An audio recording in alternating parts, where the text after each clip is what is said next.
하나님의 말씀 보겠습니다. 창세기 18장 1절부터 4절까지의 말씀입니다. 다 같이 한 목소리로 합독합니다. 여호와께서 마물의 상수리 나무들이 있는 곳에서 아브라함에게 나타나시니라. 날이 뜨거울 때에 그가 장막문에 앉아 있다가 눈을 들어본즉 사람 셋이 맞은편에 서 있는지라. 그가 그들을 보자 곧 장막문에서 달려나가 영접하며 몸을 땅에 굽혀 이르되 내 주여 내가 주께 은혜를 입었사오면 원하건대 종을 떠나 지나가지 마시옵고 물을 조금 가져오게 하사 당신들의 발을 씻으시고 나무 아래에서 쉬소서. 아멘. 지난 금요일이죠. 이재명 대통령이 국무회의를 시작하면서 어느 경찰관을 칭찬한 일이 있었습니다. 이 경찰관이 보이스피싱 범죄 관련자를 검거했다는 거예요. 어떤 사건이었냐면 대전에서 어떤 한 남자가 택시에서 내려서 두 번을 이렇게 서성이면서 건물에 사진을 찍기도 하고 또 아파트를 배회하는 것을 이 경찰관이 우연히 보고 수상하다고 생각이 된 거예요. 남성을 계속해서 미행하고 그리고 드디어 누군가로부터 현금이 든 종이 가방을 건네 받으니까 바로 그 자리에서 체포를 한 거죠. 예상대로 보이스피싱 범죄였고 피해자가 1,700만 원을 잃을 뻔했는데 이 경찰이 막은 거예요. 더구나 이 경찰관은 휴가 중이었대요. 우연히 이 사람을 목격해서 직업적인 눈썰미를 통해서 이렇게 붙잡은 거죠. 대통령이 이 사람을 칭찬하면서 말하는 거예요. 공직자는 언제 어디서든지 국민을 위해서 그 주어진 역할을 성실하게 수행하는 것이 마땅하다. 그러니까 그 사람에게 합당한 포상이 주어져야 된다라고 이야기를 합니다. 그래요. 공무원이 자기의 근무 시간과 관계없이 국민을 위해서 솔선수범하는 자세, 너무도 당연한 거고 모범이 될 만해요. 칭찬받아 마땅한 거예요. 그러나 사실 이런 자세는 누구에게나 필요한 겁니다. 특별히 예수를 믿고 하나님의 자녀로 살아가는 여러분과 저 그리스도인 우리에게 더 필요한 겁니다. 우리가 지금 주일을 맞이해서 교회를 와가지고 예배를 드리면서 하나님의 말씀을 듣기도 하고 기도도 하고 찬양도 하는데 여러분 이런 시간만 중요한 거예요? 이때만 그리스도인인 거예요? 그렇지 않습니다. 물론 지금 이렇게 특별한 시간은 너무도 중요합니다. 그러나 진정한 그리스도인의 모습은 예배 드릴 때의 모습, 교회에서의 모습이 아니라 우리의 일상생활 속에서의 삶이 그 삶을 통해서 드러난다는 거죠. 우리의 진정한 신앙이란 뭡니까? 이런 특별한 시간을 넘어서 내 평범한 일상, 아침에 일어나서 밥을 먹고 직장을 갑니다. 사업장을 갑니다. 그곳에서 많은 사람들을 만나며 교류를 하면서 그 살아가는 그 모든 순간에 스며들어 있어야 그것이 진정 우리의 신앙이라고 말할 수 있을 겁니다. 그러니까 우리는 언제나 그리스도인, 어디서나 그리스도인이구나 라고 하는 것을 잊어버리면 안 된다는 거예요. 나 홀로 있을 때든지 아니면 누구를 만나서 같이 있을 때든지 언제나 그리스도인다워야 한다는 겁니다. 오늘 본문이 이 진리를 아주 선명하게 보여주고 있는데요. 여러분 잘 알고 있을 거예요. 아브라함이 주인공이고 3명의 나그네를 아주 극진하게 환대하는 이야기입니다. 근데 내용을 보면 아주 아슬아슬해요. 1절, 2절 말씀을 새 한글 성경으로 읽어볼까요? 다 같이 읽어보겠습니다. 시작. 여호와께서 마물에 참나무들이 있는 곳에서 아브라함에게 나타나셨다. 마침 아브라함이 천막 입구에 앉아 있었다. 뜨거운 한낮이었다. 아브라함이 고개를 들고 보니 웬 사람 셋이 자기의 맞은 쪽에 서 있었다. 아멘. 우리가 이렇게 자연스럽게 성경을 읽으니까 지금 이 사건을, 이 상황을 상상할 수 있어요. 그리고 자연스럽게 알 수가 있어요. 아, 하나님이 아브라함을 찾아오셨구나. 정작 이 주인공 아브라함은 이걸 잘 몰랐던 것 같아요. 그도 그럴 것이 아무런 예고도 없이 불쑥 하나님이 찾아오신 거잖아요. 게다가 하나님이 지금 사람의 모습으로 오실 거라고 여러분 누가 감히 상상할 수 있었겠습니까? 그러니 아브라함이 하나님을 알아볼 수 있었을까요? 그래서 우리는 이 장면을 보면 아슬아슬한 거예요. 괜히 조마조마한 거죠. 아브라함이 실수하면 안 되는데, 이 아브라함이 하나님을 잘 섬겨야 될 터인데, 그런 생각이 들잖아요. 게다가 우리의 마음을 더욱더 쫄깃하게 만드는 이유가 뭐예요? 날씨였어요. 날씨. 오늘 본문 보니까, 중간에 보니까 뜨거운 한낮이었다. 너무나도 뜨거운 땡볕이 내리쬐고 있었다는 거예요. 이 지역 우리가 알고 있는 것처럼 너무나도 더워요. 그래서 하루 종일 일할 수가 없습니다. 아침에 오전에 일찍 일어나서 일하다가 점심때쯤 되면 손을 놓는 거예요. 그리고 한참 시간을 보내다가 오후 해지기 전에 바로 그때쯤에 다시 일을 시작하는 그런 일과였는데, 그러니까 보통 낮에는 낮잠을 자는 습관이 있었죠. 아마도 이 아브라함이 이 땡볕을 좀 잠깐 피하기 위해서 그 장막 앞에서 앉아 있다가 깜빡 졸았나 봐요. 뭔가 인기척이 있었는지 고개 들고 언뜻 보니까요, 웬 낯선 세 사람이 서 있는 거예요. 그것도 뜨거운 땡볕 아래에 서 있는 거죠. 그러니 이 사람이 어떤 생각이 들었을까요? 아니, 이 사람들 지금 제정신이야? 아니, 이 더운 날씨에 어딜 왔다 갔다 하는 거야? 어딜 가는 거야? 뭐 그렇게 소리 지를 수도 있었겠죠. 아니면 본체만 체하거나 그냥 계속해서 잠을 청했을 수도 있었을 것 같아요. 얼마든지 이럴 수 있잖아요. 과연 아브라함이 어떻게 했을까요? 이제 앞으로 이 아브라함이 어떻게 말하는가, 어떻게 행동하느냐에 따라서 아브라함의 인격이 드러날 거예요. 아브라함의 됨됨이를 볼 수 있는 거예요. 2절 하반절 이렇게 말씀합니다. 읽어보겠습니다. 시작. 그가 그들을 보자 곧 장막 문에서 달려나가 영접하며 몸을 땅에 굽혔다. 여러분, 다시 말하지만 지금 아주 몹시 가장 더울 때예요. 한낮에 정오일 때쯤이었다는 거예요. 누구도 그 뜨거운 땡볕으로 나가고 싶은 사람은 없을 거예요. 충분히 누구나 다 귀찮아할 수 있는 상황인 거죠. 그런 상황에도 불구하고 이 아브라함이 어떻게 해요? 지체하지 않았대요. 곧 즉시 자리에서 벌떡 일어나 달려나갔다는 거예요. 잘 보세요. 걸어 나간 게 아니에요. 달려나갔다, 뛰어나갔다는 거예요. 가만히 있어도 땀나요? 짜증이 날 법도 한데 이 아브라함이 이 사람들을 그냥 보내지 않는 거예요. 그들을 붙들고 그 앞에 엎드려 절하기까지 했다는 거예요. 혹자는 이것을 보고, 봐봐, 아브라함은 분명 하나님인 거 알았을 거야. 이 더운 날 어떻게 그 지열이 펄펄 올라오는 그 땅에 엎드려 절할 수 있단 말인가. 여러분, 얼마든지 이렇게 말할 수 있을 것 같아요. 그러나 이 당시의 습관이, 이 풍습이 그랬다는 거예요. 그냥 지나가는 사람을 그냥 보내지 않아요. 더욱이 너무나도 더우니까 사람이 죽을 수도 있잖아요.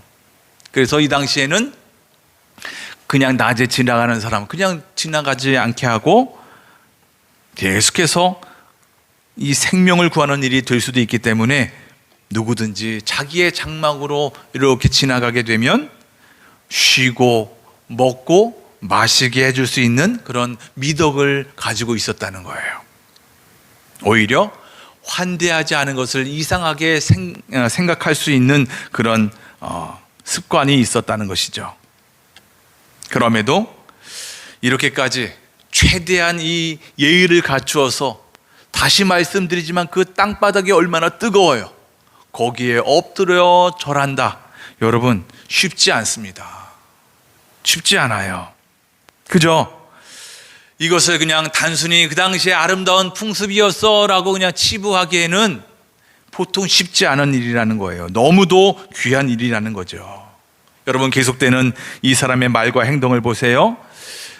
3절, 4절, 5절을 현대인의 성경으로 읽어보겠습니다. 다 같이 읽어봅니다. 시작.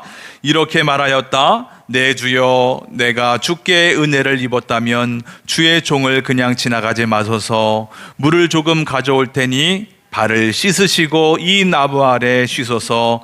내가 먹을 것을 가져오겠습니다. 이왕 종에게 오셨으니 음식을 잡수시고 힘을 얻으신 다음에 갈 길을 가소서. 그러자 그들은 좋다, 내 말대로 하라고 대답하였다. 이 말씀을 읽으신 소감이 어떠세요? 몇 가지 생각이 들어요. 저는 이런 생각이 들어요. 야, 이 사람 대단한 사람이다. 이 아브라함이 누군가를 도울 수 있는, 환대할 수 있는, 대접할 수 있는 이 기회를 놓치지 않아요. 그 자세가 너무 돋보이는 거예요. 에베소서 5장에 우리에게 말씀하잖아요. 나에게 주어진 상황이 어떤 상황일지언정 최상의 기회로 만들어라. 이것이 지혜고 하나님께서 기뻐하시는 뜻이다 라고 우리에게 가르쳐주고 있습니다. 여러분, 이런 의미에서 우리가 어떤 사람이라도 그 사람을 비난하거나 비판하면 안 됩니다. 왜? 내가 그 어떤 사람을 비난하는 순간 그 사람에게서 배울 수 있는 기회를 놓친다는 거예요. 여러분, 이게 무슨 말이죠? 누구나 다 완벽한 사람은 없어요. 그러나 누구나 다 배울 만한 장점은 한 가지 다 가지고 있어요. 그러나 내가 그 어떤 사람을 비난하게 되면 그 사람에 대해서 부정적으로 생각하는 것이고 부정적인 감정이 있는 거예요. 그러는 순간 그 사람의 장점을 배울 기회를 놓치는 거라는 거예요. 그러니까 오늘 본문에 이 아브라함은 얼마든지 짜증날 수 있는 상황임에도 불구하고 대접하는 그 최상의 기회로 만들었다는 거예요. 여러분, 이게 보통 내기가 아닌 거예요. 또 하나, 이 말씀을 읽으면서 주객이 바뀐 것 같지 않아요? 손님이 부탁을 하면 이 사람이 들어주면 되잖아요. 주인은 들어주면 되는 거예요.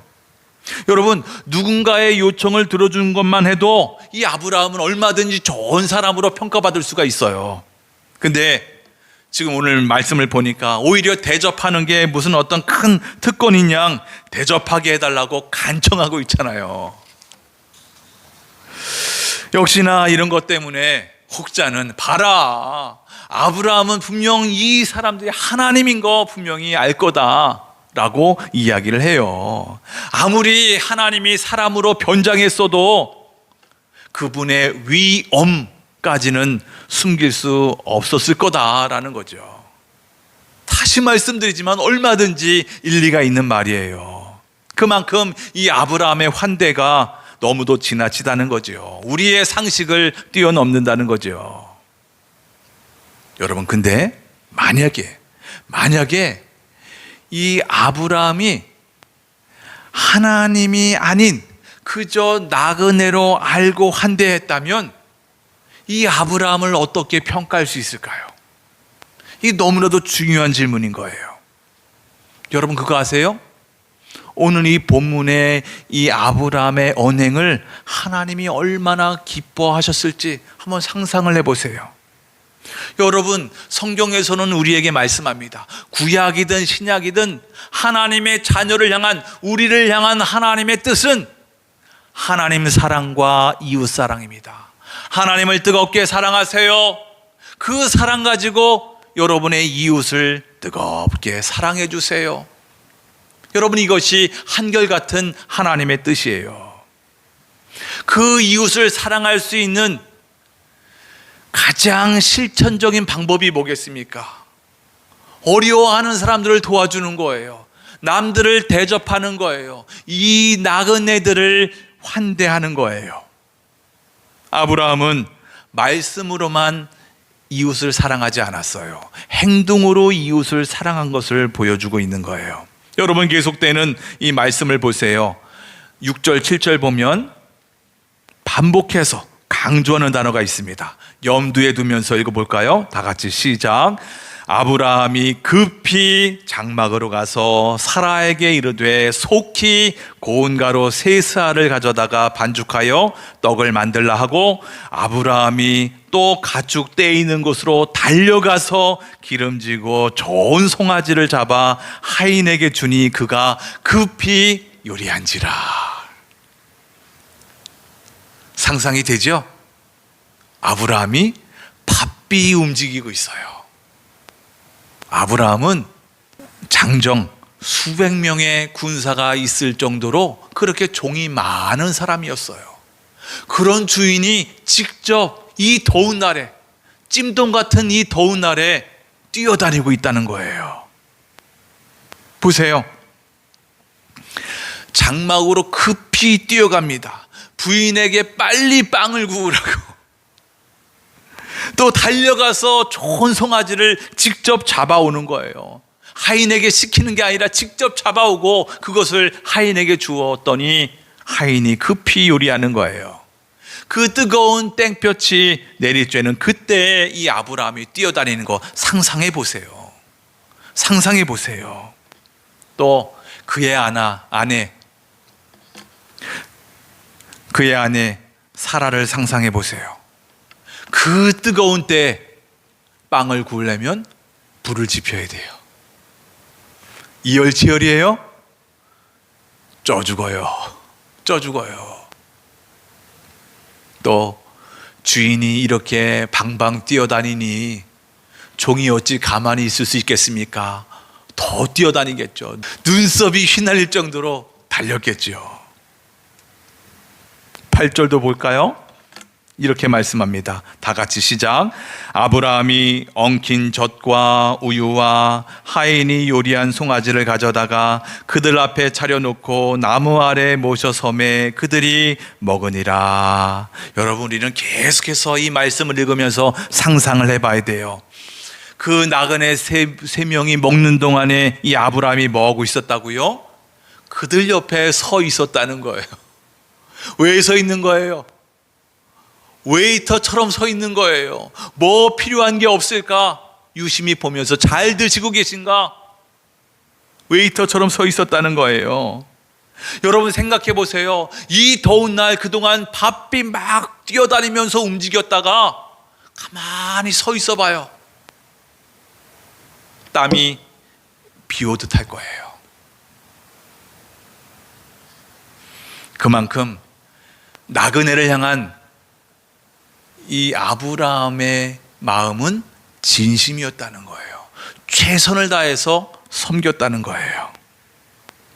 나중에 히브리서 기자가 그의 진심을 이렇게 증언을 합니다. 히브리서 13장 2절을 세 번역으로 읽어보겠습니다. 다 같이 시작. 나그네를 대접하기를 소홀히 하지 마십시오. 어떤 이들은 나그네를 대접하다가 자기들도 모르는 사이에 천사들을 대접하였습니다. 아멘. 이 히브리서 기자가 우리 그리스도인, 예수 믿는 그리스도인들 여러분들 이웃을 잘 대접해야 됩니다 라고 하면서 그 예로 아브라함을 든 거예요. 그러면서 이렇게 이야기합니다. 아브라함은 알지 못하는 사이에, 자기도 모르는 사이에 무지 중에 부지 중에 하나님과 천사들을 섬겼다. 여러분, 이 말씀을 곱씹어서 계속해서 음미해 보면 얼마나 감동적인지 몰라요. 나는 그저 최선을 다해서 진심으로 나그네들을 섬겼는데 그 나그네가 하나님이었다. 나는 몰랐는데 내가 하나님을 섬겼다는 거예요. 모른 채 하나님을 섬겼다. 여러분, 이것보다 더 가치 있는 게 어디 있겠습니까? 우리의 일상의 작은 섬김이 얼마나 큰 의미가 있는지 가르쳐 주는 것 아니겠습니까?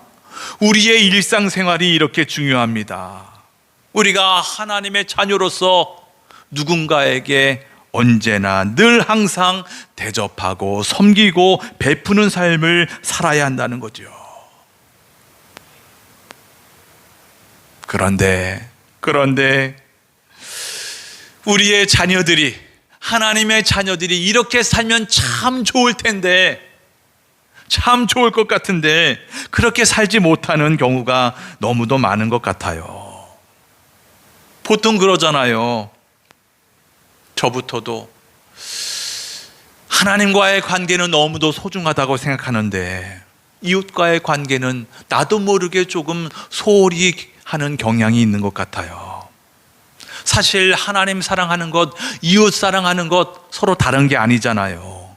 하나님을 사랑하면 자연스럽게 내 이웃을, 내 형제를 사랑하게 된다. 여러분, 이것이 성경이 우리에게 가르쳐 주는 건데, 여러분, 어찌 보면 교회 생활보다 일상생활이 훨씬 더 중요하지 않겠습니까? 교회 생활만큼 일상생활을 살지 못하는 경우가 많은 것 같은 우리의 이 연약함, 이거 어떻게 합니까? 여러분, 오늘 본문을 묵상하면서, 말씀을 읽으면서 아브라함에게 질문하고 싶지 않아요? 왜 당신은 이렇게 지나치다 싶을 정도로 대접했습니까? 하나님인지도 몰랐는데 어떻게 이렇게 최선을 다해서 진심으로 대접할 수 있었습니까?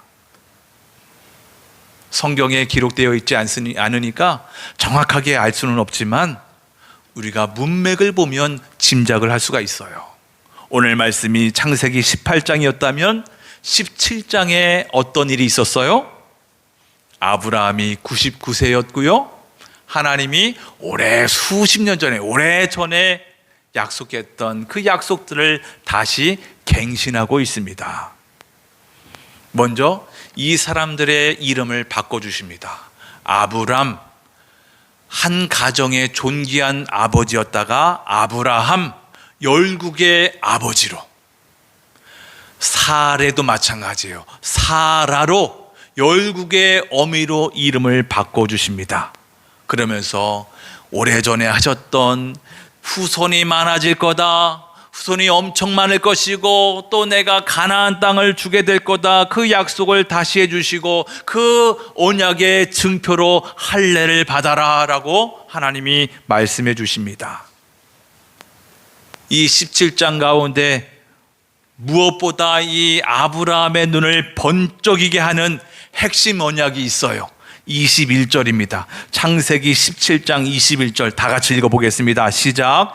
내 언약은 내가 내년 이 시기에 사라가 내게 낳을 이삭과 세우리라. 아멘. 여러분, 뭐가 번쩍여요? 뭐가 번쩍여요? 내년 이 시기에, 내년 이맘때에. 여러분, 하나님이 이렇게 말씀하실 때 아브라함의 눈이 번쩍 뜨였을 거예요. 뭐라고요? 내년이라고요? 내가 지금 99살인데 내년 100세라고요? 여러분, 왜 우리가 견디기 힘든 거죠? 왜 참기 힘든 거예요? 기약이 없으니까. 기약이 없으니까. 언제 내 기도 제목이 이루어질지 모르니까 힘든 거예요. 그 날짜가 정해지지 않았기 때문에 내가 언제 응답할 거다, 이것은 저때 응답할 것이고 이것은 요때 응답할 거다 라고 그 특정 시간이 정해지면 여러분, 우리는 힘들지 않아요. 얼마든지 견딜 수 있어요. 보세요.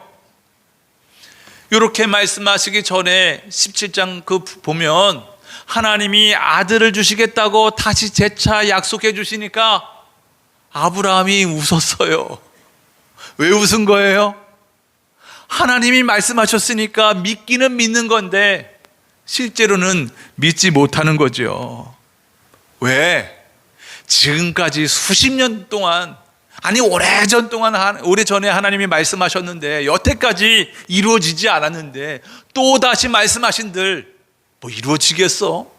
믿긴 믿는 것 같은데 한편으로는 안 믿는 거죠. 그러니까 웃을 수밖에 없는 거예요. 그런데 이제는 다른 거예요.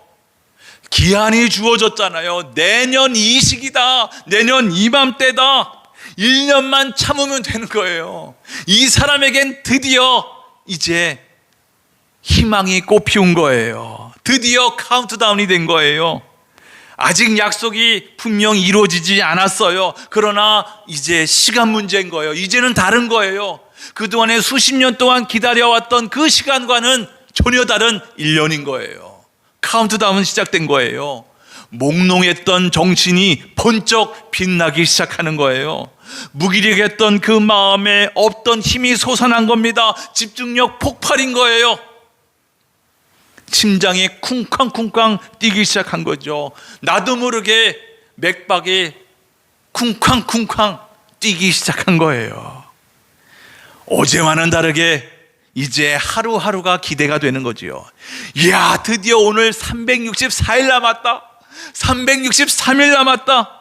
나도 모르게 하루하루 살 힘이 샘솟는 거예요. 흐리멍텅했던 그 나의 삶이 이제는 초긴장의 삶이 된 거죠. 이제 그 어느 작은 것 하나라도 지나칠 수가 없는 거예요. 그런 상황에 한낮 뜨거운 땡볕 아래 세 사람이 걸어간다? 지나칠 수 없는 거예요. 작은 일이 아닌 거예요. 최선을 다해서 뻘뻘 땀을 흘려가면서 섬기는 거예요. 진심으로 섬길 수 있었던 거죠. 그렇다면 이 말씀을 대하는 여러분과 저의 삶은 어떻습니까? 우리의 상황은 어떻습니까?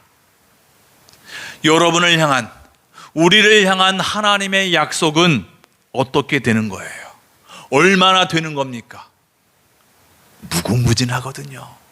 하나님이 우리에게 주신 말씀이 무궁무진해요. 왜? 이 성경 전체가